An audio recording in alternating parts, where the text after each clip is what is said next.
Cik Azmi Saad ada tanya, PRN Melaka dan Johor, adakah Amanah akan tetap bertanding solo walaupun PMX berkeras untuk membentuk gabungan?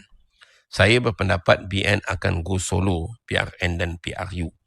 Okey, Cik Azmi, kalau Cik Azmi berpendapat bahawa BN akan go solo, PRN Melaka, Johor dan PRU, maka PH kena go solo lah, itu je. Kan?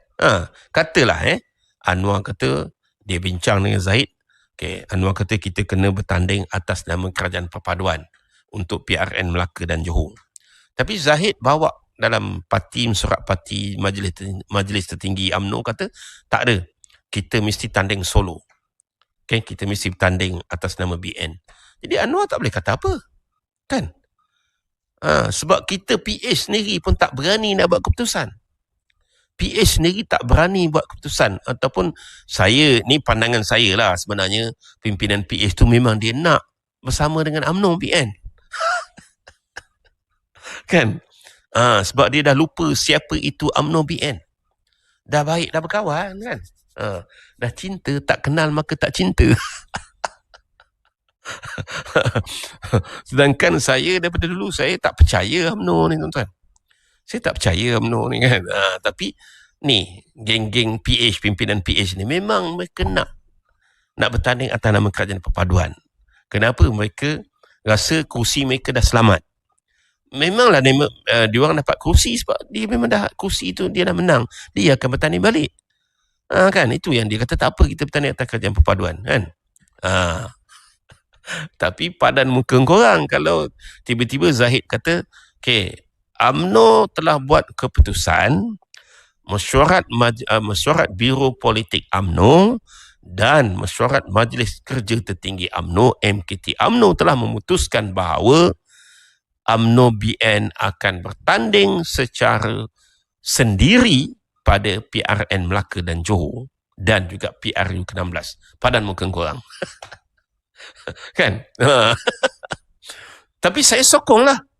Saya sokong kalau UMNO buat keputusan begitu. Tak mustahil UMNO buat keputusan macam tu, tuan-tuan. Tak mustahil. Tak mustahil UMNO akan buat keputusan untuk go solo untuk PRN Melaka dan Johor serta PRU ke-16 kerana UMNO sedang perasan bahawa mereka sedang mendapat mengembalikan sokongan rakyat kepada mereka. Mereka sedang perasan. Kan, mereka rasa orang Melayu dah sokong mereka, lebih-lebih lagi sekarang ni PKR pun berkecamuk kan, Bersatu dengan PAS pun berkecamuk. Itu yang ada pimpinan UMNO kata apa, tuan-tuan? UMNO sekarang ni adalah parti yang paling aman dan damai. UMNO tidak ada pergaduhan, UMNO tidak ada perbalahan, malah UMNO menggagaskan rumah bangsa. Dia kata, malah UMNO menggagaskan rumah bangsa, di mana antara usaha yang UMNO buat ialah mengajak semua pimpinan-pimpinan Melayu, orang-orang Melayu untuk join UMNO, masuk UMNO. Malah memaafkan semua pimpinan-pimpinan dia yang telah dipecat, yang telah digantung. Okey? Untuk kembali menyertai UMNO. Jadi dia kata UMNO adalah parti yang paling aman, damai dan paling kuat, paling padu dan paling sepakat sekarang ini. Jadi dia kata parti-parti lain tak ada macam UMNO. Jadi tak mustahil UMNO kata, buat apa aku nak kawan dengan Anwar Ibrahim? Buat apa aku nak kawan dengan PH? PH ada liability, ada isu korporat mafia, ada isu itu, ada isu ini, PKR ada isu itu, ada isu perbalahan, Rafizi, kan? Buat apa aku nak kawan dengan PKR? Kan? Jadi sebab itulah saya sangat sokong lah kan.